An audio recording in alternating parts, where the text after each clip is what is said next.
And this was the moment when the battle turned. Doesn't look good, but it works. Hello everybody and welcome to the Battle of the Week, where we take a look at the best battles we could find within that week and bring them to you live. This week we have got a low tier versus high tier with a different generals than the one we used last time. And it's gonna be on one of my favorite maps, Hadrian's Wall. So let's begin. Alright, on the left we have got our team moving towards the leftmost gap in the Hadrian's Wall with a 3 pikemen as well as reinforcements of cavalry. We are using a tier 7 because we were helping our friend Magnus trying to grind up to tier 10. So we decided, this might be a good idea to test out a few hypotheses. And on the right we have got a big flow of enemies incoming, but the pikemen are trying to block it before they can come in, and they succeeded. They pushed the enemy back, but they also have got pikemen, so now they're pouring out, probably headed towards our own base. This one, Miltiades, yeah, Miltiades spikes are very good, they're very mobile, but the problem is they do not have anything to block arrows, making it very difficult on them to secure a position. However, they're very good against the Scorched Earth because they're so fast. And now we've got a huge push from the middle. Some tier 10s, some tier 8s. Let's see what happens. Now let's take a look what's going on the left.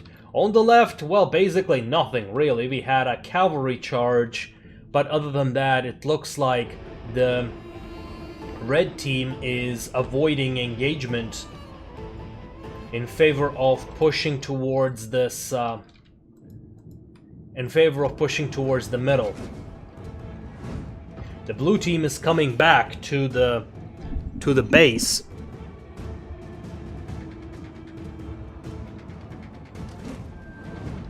They have finally charged in, these Eagle cohort. Ooh, they have tried, but they have failed. Ladies and gentlemen, do not try to block the charge of Greek cataphracts. It doesn't work. Quodita demonstrandum. This is, of course, one of the tier difference issues. Like, as you can see, cataphracts didn't take any damage, almost. Now the base is being captured, but the team is coming in. Team is slowly pouring inside. Well, let's see if the base is gonna get captured or not. Well, obviously not. But let's see how the blue team managed to counter that. They are slowly encircling the red team, and red team is not pushing from a particular direction. I think this is a very bad move. Because as soon as they start closing down that pincer, and here we see the reinforcements from the left coming into the middle. This is a very nice battle going on here. On the right, we've got the red team pushing forward, but they're being stalled by these Evocati cohort. Now, I'd like to pause for a second and to talk about the team's sacrifices. Sometimes you might see some people just charging into the enemy or fighting a desperate battle. This is a very similar to the Leonidas, where they knew they were gonna fail, but they still did it. Here is we have got these Evocati cohorts holding against the enemy and holding them off, because if they had arrived just like 30 seconds early to this battle, they would be able to capture the base. But now we see the opposite going on. But the pikes closing the vice on these cavalry, and the other Eagle cohorts managing to hold against it, because without an area to run, these cavalry are not able to push a charge.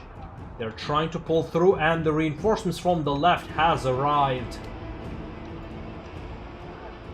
Looks like the red team is not doing well on that offensive. On the right, they're still not doing it. They have finally decided to move forward, but these Blood Riders are not really doing anything.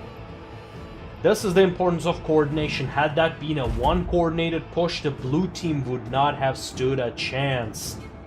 Let's see how the left side is doing, where we are It looks like we have fought briefly over here, but Nothing much came out of that. As you can see, these tier 7s are barely damaged. But this is where the real action is.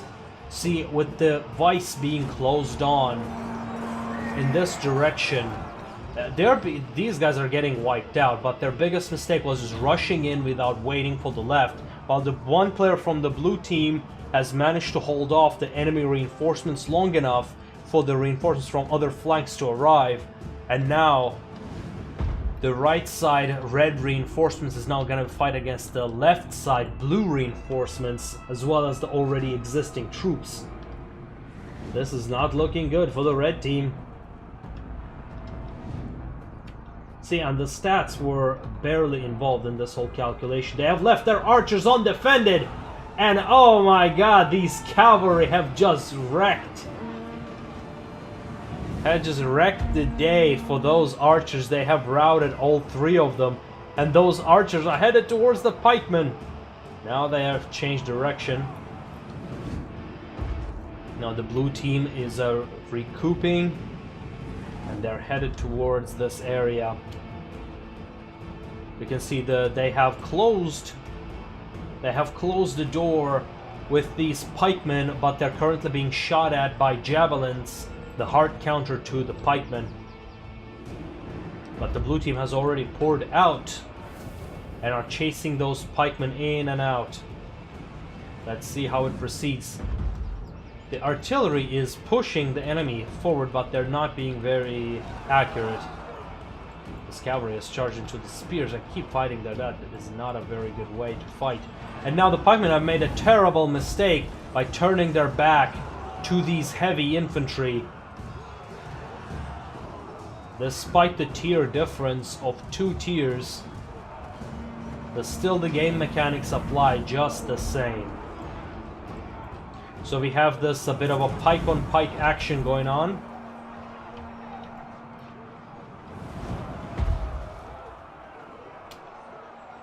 Let's see, are pikes, are they heavy infantry? No. Oh.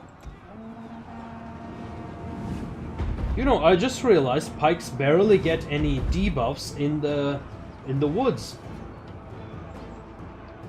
Now they're currently being shot at, of course.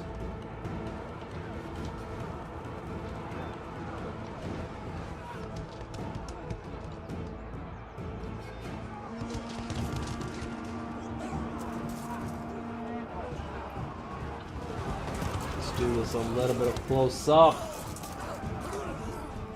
Oh, shish kebab action.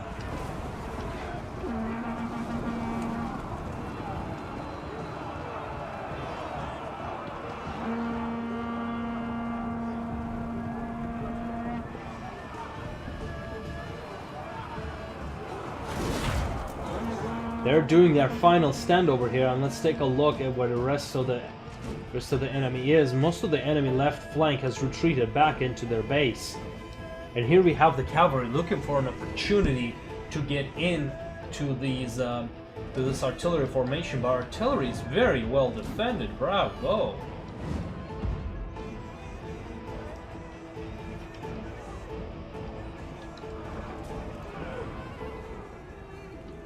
Here we have the last pikemen fighting against one another. Let's speed this up a bit.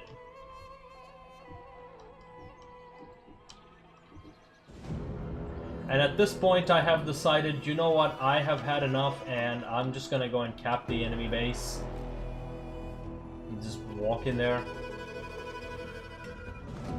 Oh, the enemy cavalry has managed to move over here. Oh, whoa, whoa, whoa, whoa. Let's slow the things down. They have pulled out of the woods and are now hitting the blue team. They're headed towards to hit the blue team on the site. Let's see how the blue team reacts. Blue team has headed forward. The spears are holding. Javelins go up.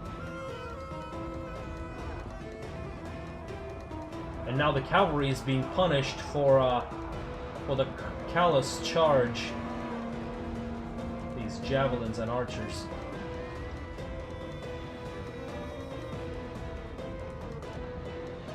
And one of the cavalry have routed off the field.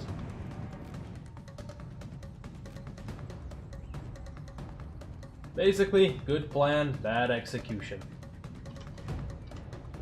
Now the cavalry, we do not know. We expect them to come back to collect those decap points.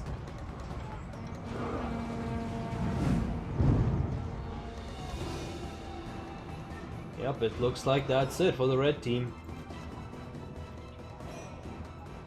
The blue reinforcements is coming, and the base is captured. And that is how it ends. As such, as you can see, the goal here was to partially show you that it is not the tiers, but your communication, coordination, and your strategic decision making what can win you the game. Stats are important, but they're not the most important thing. Some sacrifices here and there, had it not been for the sacrifice of very few players on the right flank, we would not be able to win. I hope everybody has learned something from this battle. Thank you very much and have a good night. I hope you enjoyed the video. Be sure to like and subscribe, and if you want some more arena action, check out the playlist on the side, and we'll see you next time.